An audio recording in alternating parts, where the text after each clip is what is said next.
Hi, my name is Elliot, and I'm a member of the Cardiff Trans community and the editor of this film series. For a lot of people, the pinch point of requesting a referral to a GIC is a significant one which often reflects a sense of no longer being able to put things off, and a sense of urgency that for some brings dysphoria sharply into focus.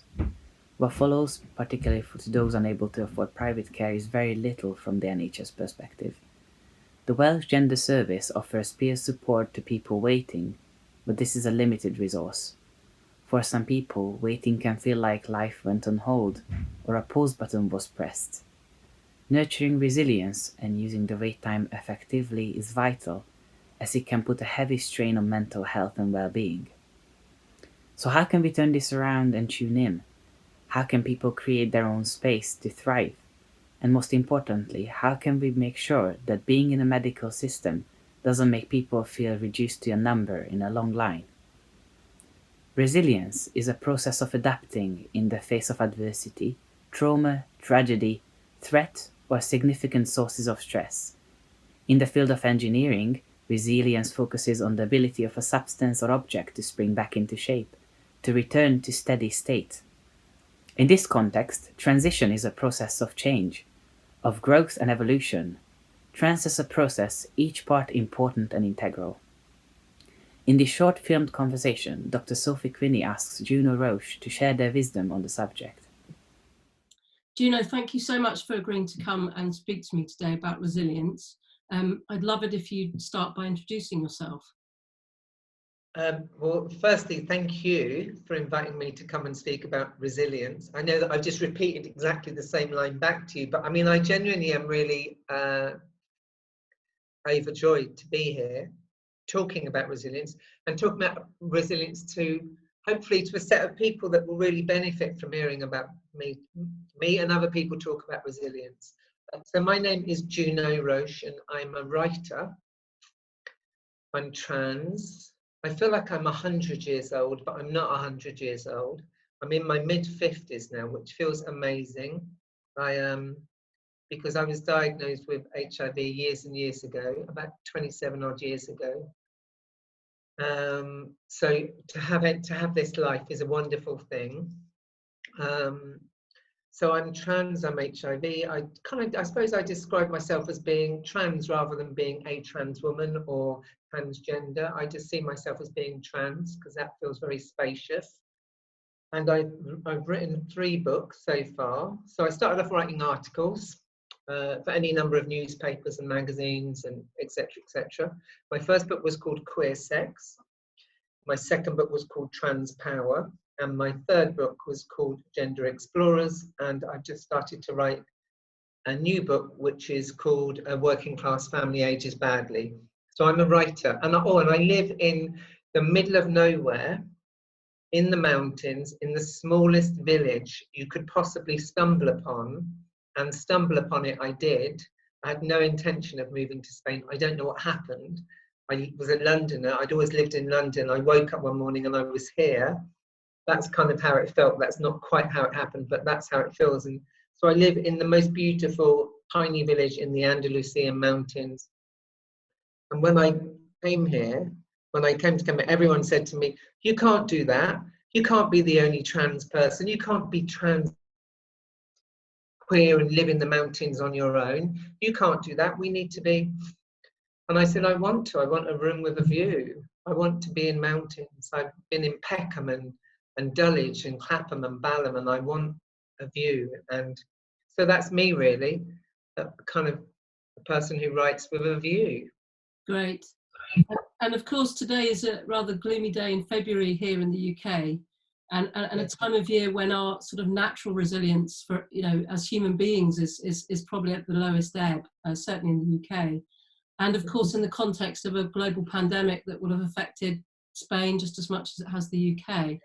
So resilience really is being tested, on so many levels. And I started by talking about the pinch point for people requesting a referral to a gender identity clinic. And I'd like to start with that, Juno, if I may. Let's start with that pinch point. What happens to resilience at that point of referral to a GIC, do you think?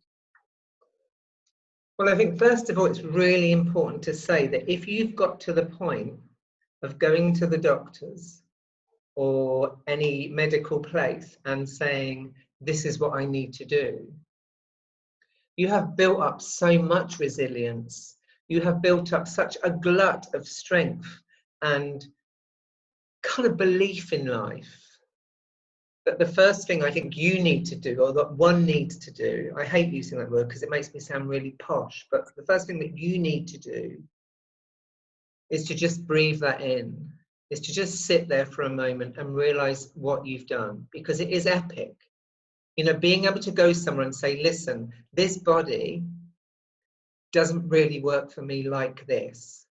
It needs to be a bit more like this. That's huge. I mean, that's such an epic thing to do. And part of what can happen then is that you've spent so much time building up the kind of courage and the sense of, can I do this? Can I do this? What's going to happen? Because there's a notion that the world's going to come crashing in, that the sky's going to fall in, that everyone's going to leave you, that no one's going to love you, that no one's going to want you, that people are going to laugh at you, that everyone's going to be against you. That's the narrative. And somehow you just have to push that to one side. And just for a minute, just breathe in how brilliant you are. Because to get to that point, you have done something that most people in the world never do, which is that you have taken your life by the scruff of the neck and said, you need to be a bit more like this for me. And not only have you done that, you've gone to a doctor's and you said, my life needs to be a bit more like this, and I need you to help me make it a bit more like this. And, you know, that's an incredible thing to do. And I think what can happen then is that the exhaustion of getting to that point can be so huge that actually you then begin to slightly fall apart. And the instant you see that, you go, it's real. It's happening in my life. And again, what I'd say is, because that's a really big deal, the letter coming. The letter coming and you're seeing it written down. The referral's been made. Again, what you need to do is not be scared. Just inhabit the strength that you've got. You made that happen. You made something happen, which is spectacular. There's so few trans people in the world. I know that you'd imagine from looking on Twitter sometimes that we were really taking over the planet. And we should take over the planet. But we're not. There are so few of us. So to do what you've done, to navigate a kind of path through gender, to get to a point whereby you say, this isn't working and I need it to be different. You've gone in, you've had the conversation. Now, I know that there's some huge worries around waiting lists, around times, but somehow, even with all of that, you have to somehow put all of that out of your mind and recognize that this is your journey and your path.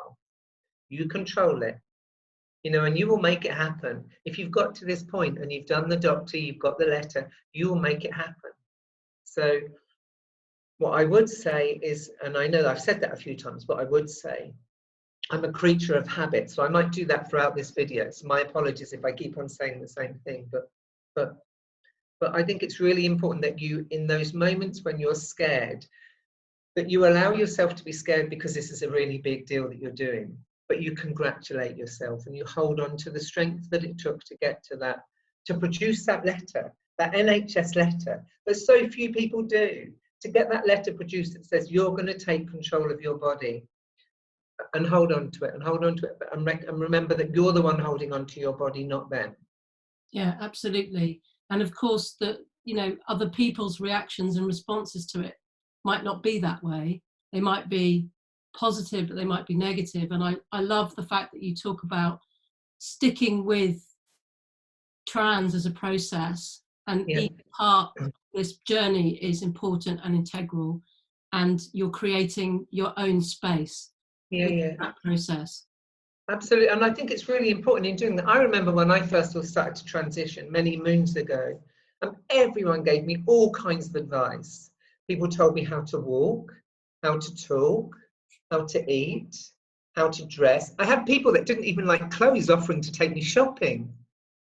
I mean, it was so weird because I'd always loved clothes. I always felt like I dressed quite well. I had people that didn't dress very well offering to take me to Marks and Sparks, for example, did I want to go and buy some bras? And, you know, it's like This is your journey. It's really important that all of that can become this impenetrable noise that stops you sitting with you. And I think it's really important that you somehow accept that some of that's going to happen. There's going to be some negativity. My journey was not all about positivity and rainbows, far from it.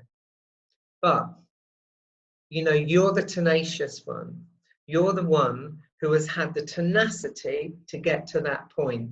None of the other people. So you can take on their advice if you want. You can go shopping with them if you want. You can listen to tips and hints, or you can do none of it. I decided to do none of it. I went for one voice coaching thing, and when the voice coaching person told me that I was too definite at the end of my sentences, I just thought, as a person, I need to be definite. So this clearly isn't going to work for me to have that kind of voice. But I mean, if that's what is important for you to do, then you do it. You know, I think it's really important. It's very easy for the process to become about everybody else, and everyone else to have an ownership of your body, of the way you talk, of the way you walk. You know, it has to come from you. You're going to be your own kind of person. Be you a woman or a man, you're going to become your own kind of woman and your own kind of man, or your own kind of non-binary person, or your own kind of trans person. My identity is trans, and therefore it's neither woman nor man nor non-binary. It's just trans. I'm my own kind of transness. Yeah, and that's super important. Thank you. And I think one of the principles of resilience is to cultivate the belief in your ability to cope. And another is to cultivate an attitude of survivorship. You wrote a brilliant book called Gender Explorers, in which you reflect on your own childhood and interview trans kids, so many of whom evolve with a sort of resilience because they have to. It's an innate resilience. And even going for that referral is about resilience. It's about being resilient enough to do it. What voices can you share from the book that might influence and sort of infuse power into this audience? So what I thought I would read is a couple of, like at the end of each interview. So the book is Gender Explorers, and I'm not trying to plug it. It's doing very well, and then if there's any kind of, never listen to people when people tell you that trans people are not going to do very well, because when I started writing, people said to me, no one will buy a trans book. I have 3 books at the moment that are all in the charts. I looked yesterday and one is at number 10, one is at number 6. You know, so never believe those people that say your life is going to be doomed if you transition. But I thought what I'd do is just read a few things from some of the, at the end of each interview, I asked the young people if they could give any advice to them, to their younger self or to someone else in regards to transitioning.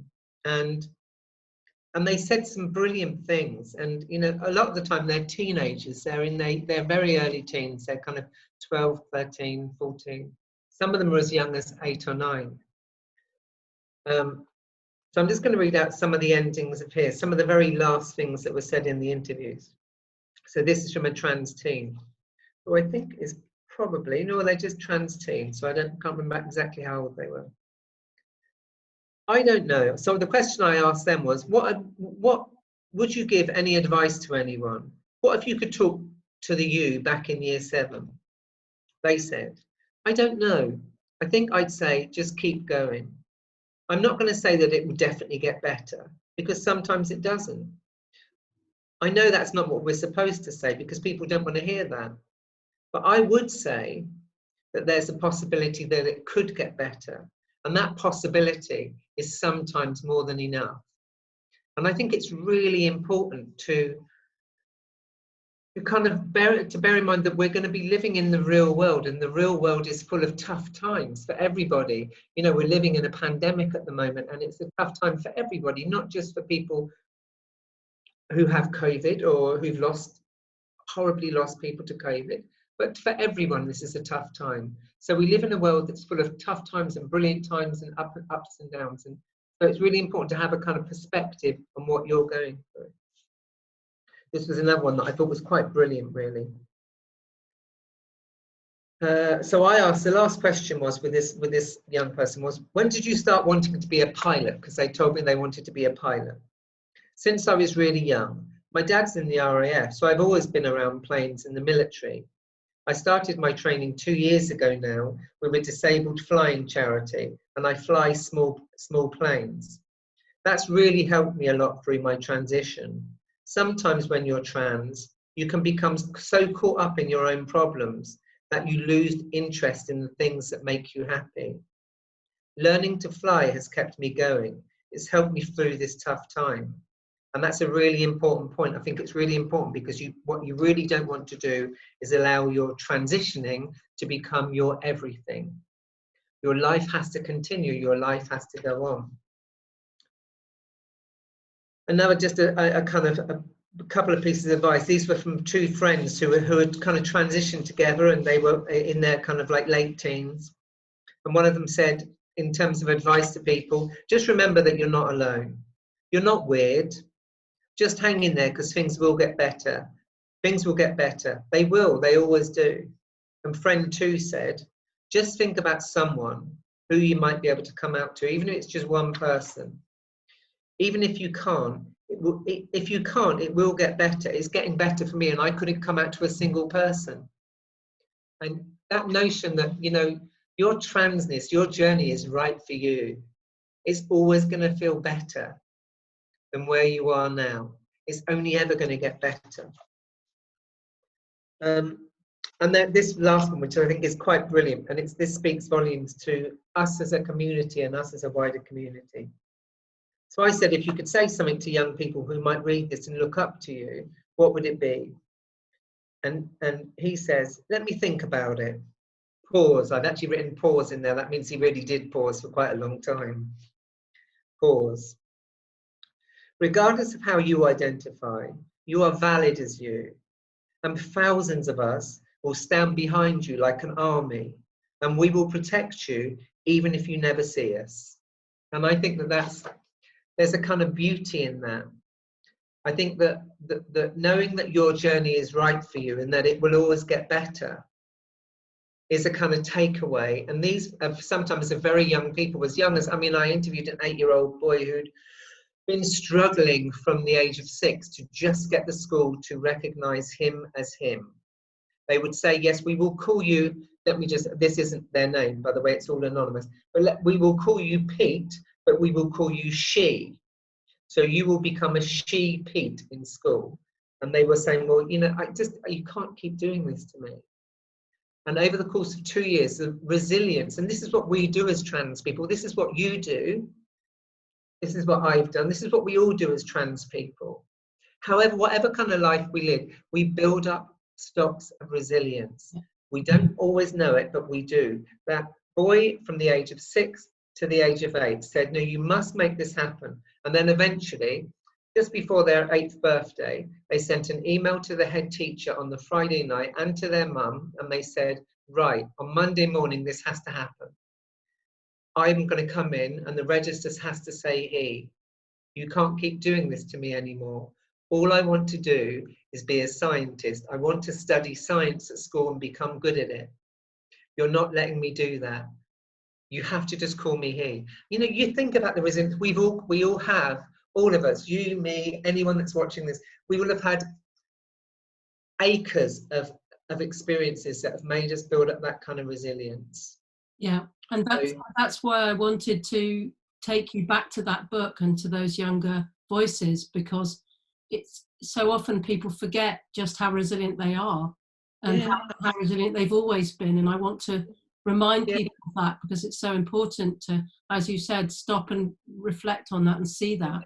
And just really quickly, just on that, like this book opens with me coming out in 1972 in the playground in 1972, and then at the end of that term being shoved back in the box again and told that I was, you know, it was 1972, people said that I had a mental health issue, that I was mad or needed to have child psychology, and that who did I think I was, thinking that I could have babies, because I'd said to my teacher that I wanted to be a mum. Who did I think I was? But you know, it took me years to transition. It took me to my early 30s to start the process of going on hormones. And then I had to fight, because everyone said, because I was HIV positive, that I wasn't allowed to have surgery, because it was elective surgery. So they stopped me having that for another 10 years. they allowed me to take hormones but not have surgery. And you know, but like I just kept on. I just thought, no, I'm going to make this happen. I remember saying to my mum once, Mum, when I die, I'm going to be buried in the right body with the right name on whatever piece of paper it is or whatever. It's going to have the right name. I mean, I've never changed my birth certificate because I want the truth of my life to be the truth of struggle and resilience and the fight to get from that point to where I am now. And we've all done that. You know, we have to call on that resilience that we had through school, through college, through whatever it would be. We have a kind of massive resilience. Yeah, absolutely. So I want to move from sort of the outside world to maybe the inside world.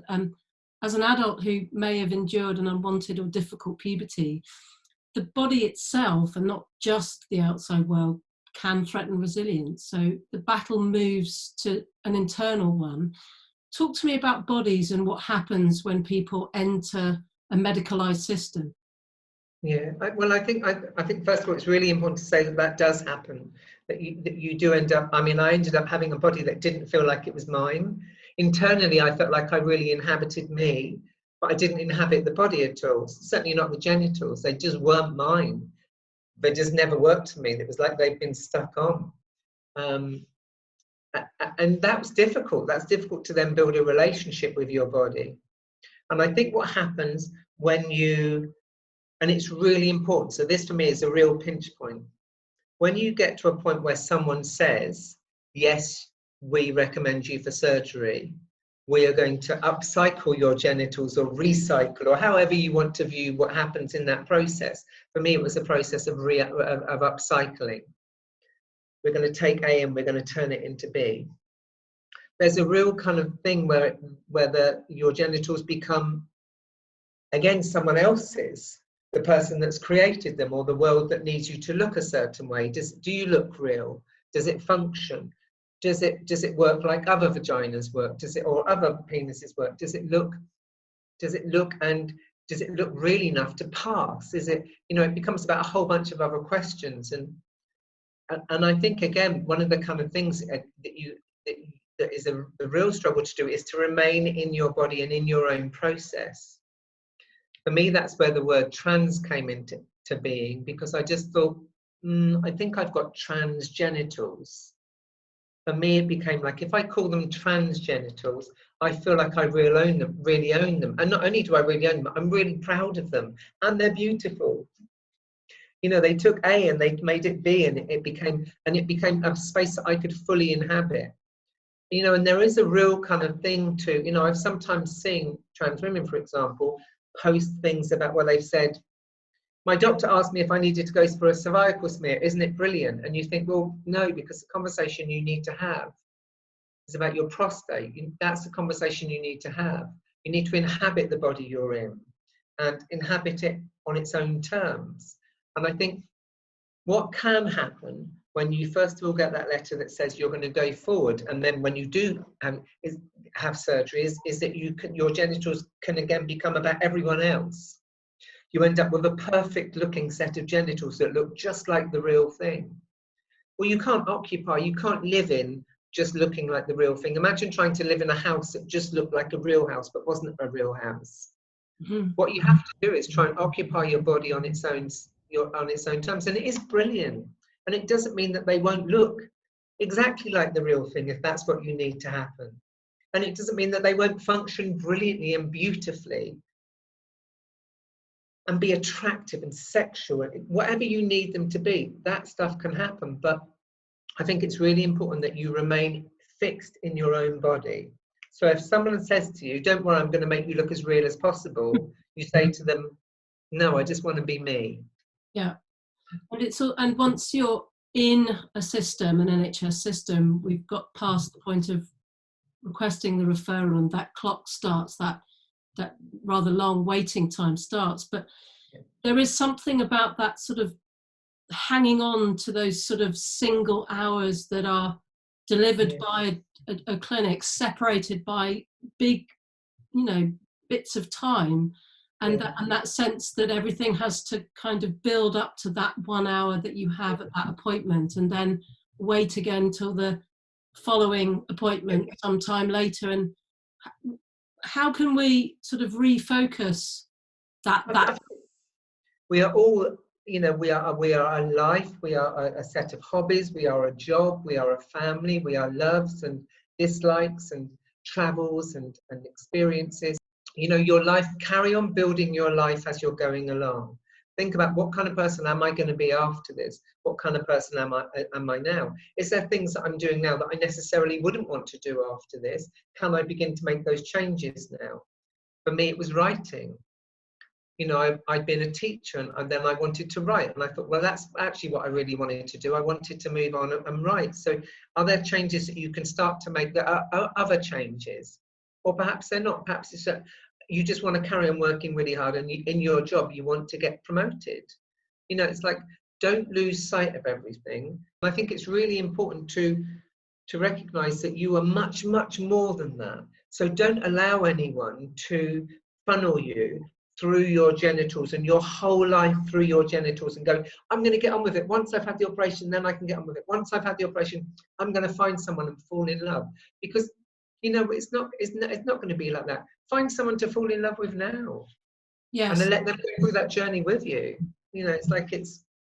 Yes, I think that's really true. I think people see the end point or the start point of their life being the end point of their medical and surgical transition, whether that be starting hormones as the end point for them, or whether that be that they take it to you know, further along and have surgical intervention. It's irrelevant. It's that sense of that there's this waiting, or this pinning everything on that appointment, that final getting out the other end of whether it's a you know, a hormone endorsement or whether it's a surgical endorsement. It's the same concept.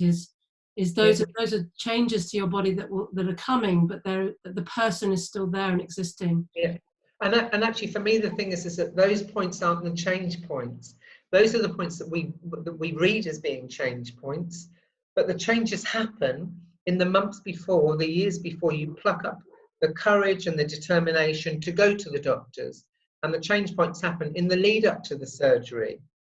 You know, the kind of mental acrobatics that you do around what's it going to be like to have a different body. I'm going to have a different body. How's it going to feel? You do all of that work before then. That's why for me, I've not changed my birth certificate, because I feel like I've made alignment with my old self, and I carry that self along with me. And that old self is as powerful as any operation I've ever had. Having the love for me before I had any of this journey is as powerful as any of that. So I think it's really important to recognize that you're a whole being.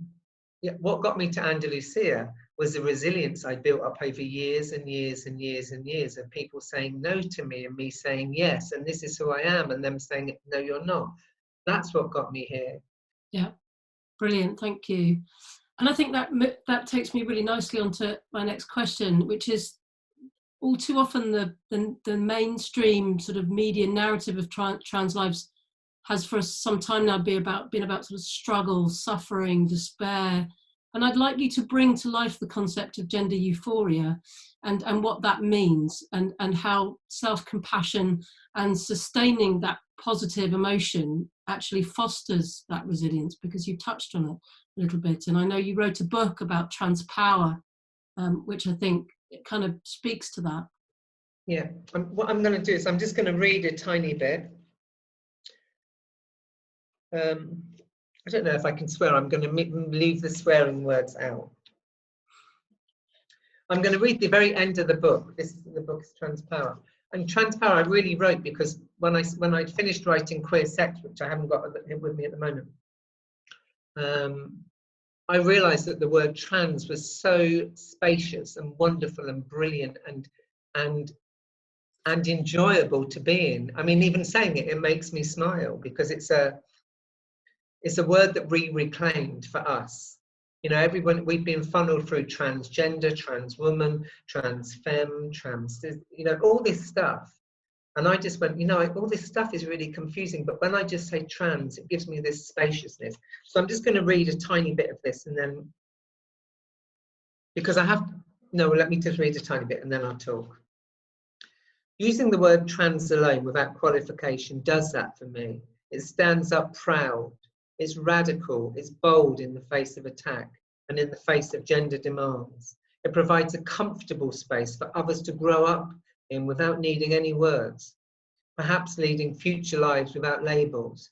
Trans alone is a finger up to gender expectations and gender limitations. The word trans as a destination has a capacity to truly shake all the structures to the ground. The patriarchy can't cope with us owning our own trans bodies and trans identities. We unsettle and force colossal rethinks around gender and expectations and stereotypes. When we introduce the idea into the world that our transness enough is alone and is the aim, the words passing and blending are owned by them, not us. Trans as a destination is aspirational. To amplify our transness as opposed to diminishing it and dampening it down is to find vast amounts of new space in a world which only ever gives us the illusion of space. Transness really is the new space. Transness is uncontrolled and uncontrollable by anyone. And I'm going to move on now to read just the very last line. Georgia O'Keeffe, who's an artist, a great painter. You should look her up. If you don't know her work, you should look her up and look up. She lived in a place called Ghost Ranch in New Mexico. This brilliant woman. Georgia O'Keeffe said that she yearned for big, wide open skies and to be happy by herself in a landscape as vast as an ocean. Trans to me is that ocean, that landscape, that sky. Trans is beautiful.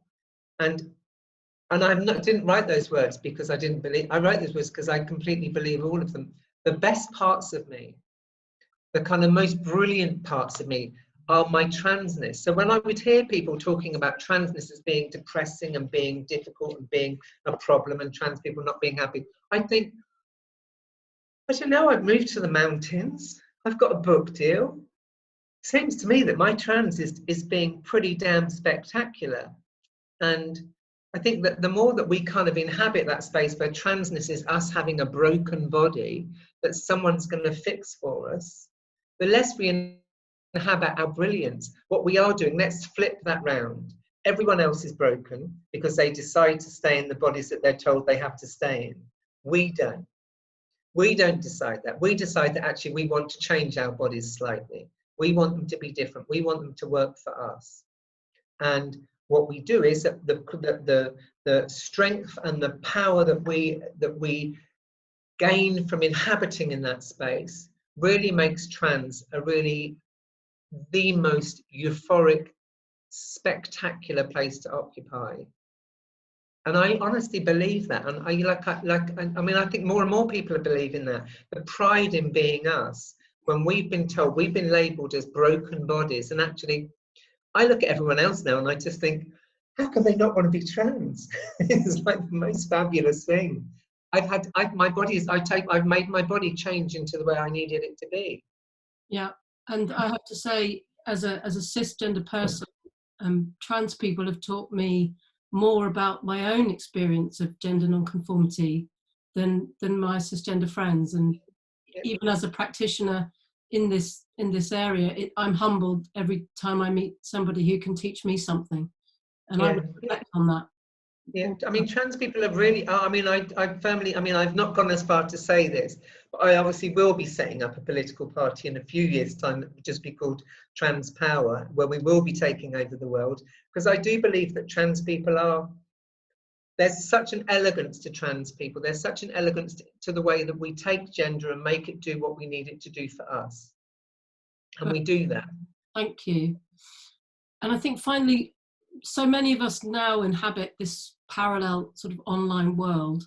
And it's said that resilient individuals draw strength from their social networks.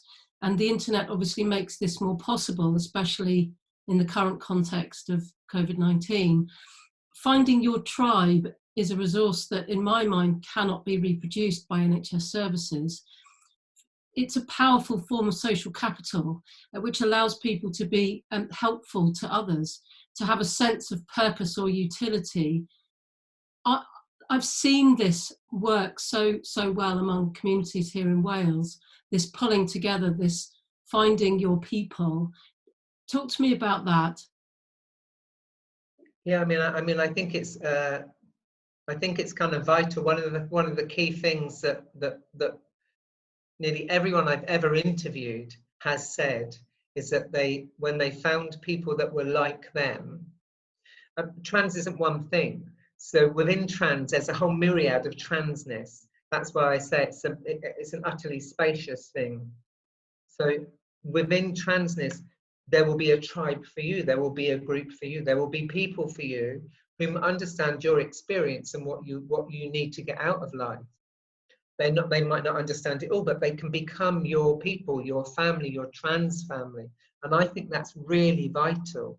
I think that, and be it that you reach out. I still do it myself. I reach out to other writers. If there's a writer that I read who's trans, who I really respect, and I don't know them, I tweet them. People tweet me all the time and have made connections with me. People tweet me and say, I read your book and I feel like there's someone out there that understands me. And I say, that's cool, that's brilliant. Do you write? Are you doing, make connections. Do not go through this on your own, because you don't need to. There is no reason, because there will be a family out there for you. Apart from your own family and your own, your birth family or your found family, there will be a kind of trans family. And I think that's really important, because we do have certain things that other people don't go through. Not many other people in the world go through a process of changing their gender in the way that we do, or tackling their gender in the way that we do. So it's really important to reach out to people that might have gone through the process of surgery, for example. So find a group of people that have gone through it and get a kind of realistic expectation of what to expect, and put your mind at rest. Don't have panic. Don't sit there, 4 months before the surgery and not talk to anyone and just be terrified about surgery. And it might be the first time that you've ever gone into hospital. Despite the fact that I was HIV and have been for years and years and years, this was the first big surgery I'd ever had. I'd never had a big. I remember the day before thinking, "Oh my God, I'm going to have big surgery." And I hadn't talked to people, because I kind of didn't think it would be a big thing, but actually it's a huge thing. So find your tribe, find your people online, reach out to people. The thing about the trans community that I found is that they're really open to people that are starting out on their journeys. I know that I am definitely. Part of the reason for doing this today is that the chance to speak to the people that are at the point I was at, 15 odd years ago now, maybe more. I can't remember exactly at the point. I've just kind of made myself much younger than I am. I quite like that, though, that I did that. But however many years ago it was, reach out to people, because people will be there for you. They will want to be there for you. I'm not saying that you kind of send them 20 emails a day, but reach out, and they might say to you, like I would say to people, well, listen, Clinique Q, for example, are just starting up a set of wellbeing groups. Why don't you join one of their wellbeing groups? Or 56T are starting to do this. Or I'm sure that there are projects, endless projects that are growing up in Wales now that perhaps you can give more information on. But, find people, find a group and talk. Yeah.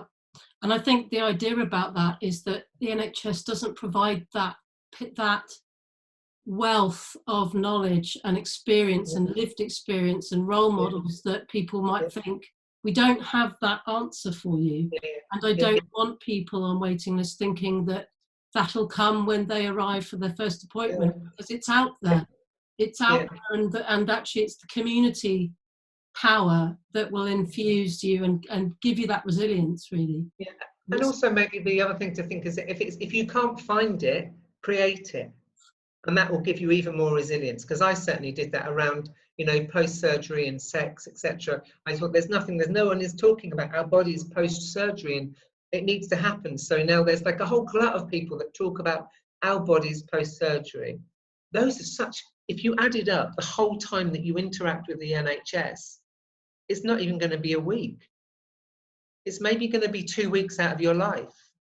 The rest of the time, you've got to find a way to build the support network and the information that you need. And it's out there in bucket loads, from Manchester to thing. If you're stuck, contact people like me.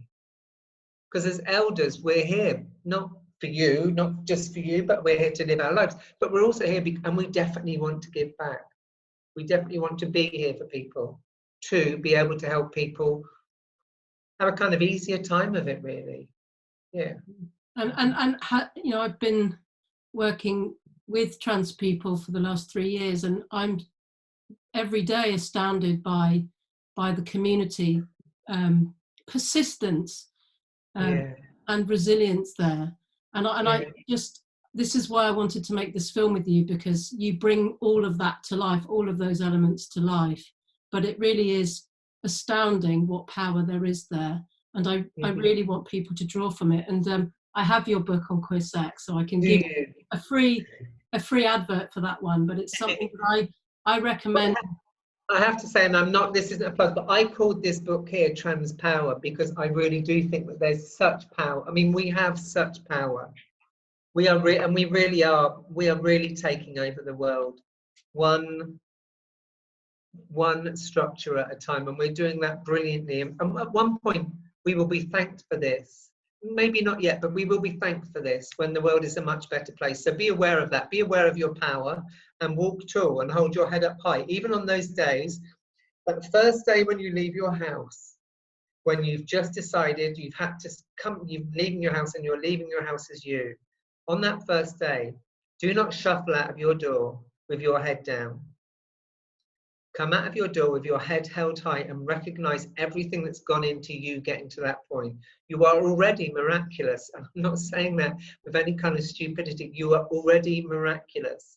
1,001 other people will never have the strength, the courage, the tenacity, or the belief in life to do what you're doing.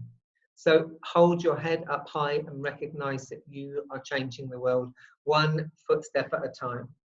Thank you, Juno. You're a marvel and a joy. Thanks for talking to me today. Been a pleasure.